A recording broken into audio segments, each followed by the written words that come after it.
But before I proceed to, in terms of some more examples about the brand MCM or the portfolio-related MCM strategy, I would like to just touch upon on the ROI aspect. I have deliberately not put any kind of a formula over here, because if you ask me, there aren't any formula or formulae to ROI, calculation of MCM. You can have a fancy formula in place, but whatever little experience I have had, and even talking to senior people who have executed such programs, the main thing is that MCM is a vehicle to get your message. It's nothing, some rocket science which has come over there. It is just like the message was earlier getting conveyed through medical reps. Same way today you are doing it using different channels, to the right customer, through the right channel, and at the right time. And you will see it in a couple of slides later, that how the things are similar to what you are currently doing with your traditional marketing plans and when you adopt the MCM plans. In fact, what is required is a strong brand strategy and your sense of what the customer segmentations is, what is going to be preferred by them, and how I'm going to use different channels, leverage them to my advantage.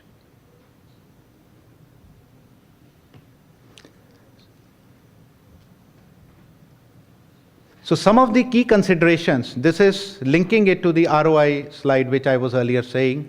Now tell me, when most of you do your brand plans, I'm sure you keep all these things in mind. And these are the same things which you should keep in mind for having an MCM strategy for your brand. You do research, you get primary research, you get secondary research data, you do a baseline, there is a certain kind of recruitment plan that which are the doctors I would engage for the program or the campaign I'm going to roll out. What would be the content? So there is nothing, all I'm trying to emphasize over here is that there is nothing which is very much different in MCM plan vis-a-vis the brand plans that are made. Only thing is it's a more of a common sense approach that this is what will work, this will not work, and based on evidence, based on data, not just on plain gut feeling.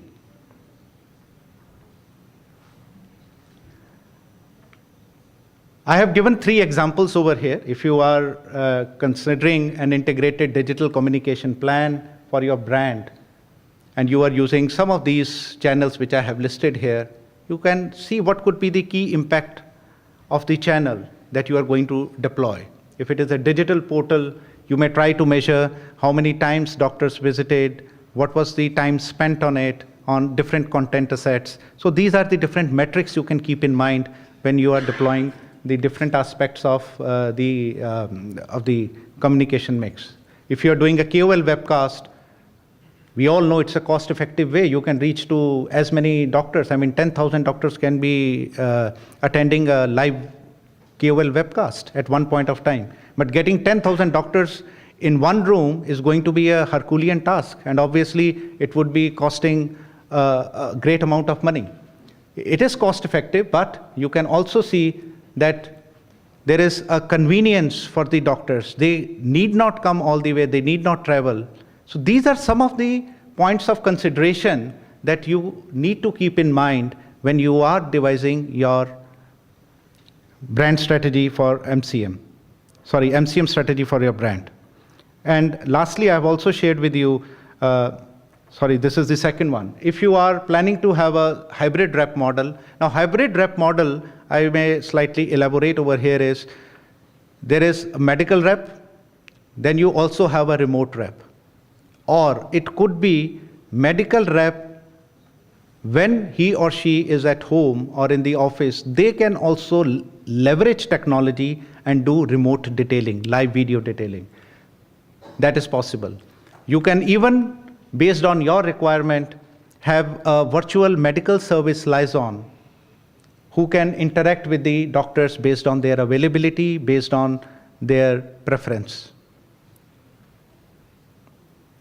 And this is slightly, I've tried to elaborate on what are the different innovations in terms of conducting the virtual meetings, live virtual meetings.